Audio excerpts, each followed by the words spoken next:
Sa wakas dumating na din yung Kemei 2299 ko na detailer. Nabili ko lang ito sa halagang 500 pesos. Unboxing tayo mga idol.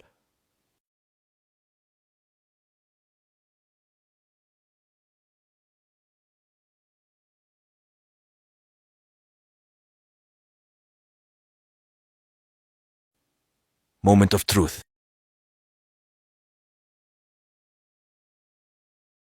Yun, ang ganda mga idol. Napaka-premium ng datingan, no? All black talaga pati yung blade.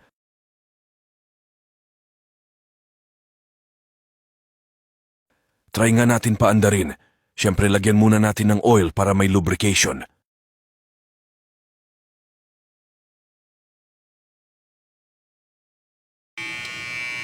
Lakas ng makina, ah. Solid to mga idol. Ito nga pala yung specifications niya mga idol. Model KM2299. Operating voltage 5 volts. Battery 1200 mAh. Charge time 3 hours. Usage time 180 minutes. Charging port USB Type-C. Power 5 watts. Ito naman yung mga freebies nito. Guide combs at cleaning brush.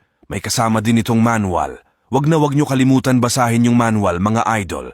May kasama din itong charging cord na USB Type-C at meron din pala itong kasamang oil. Kung wala ka pa nitong detailer na ito, idol, check out mo na.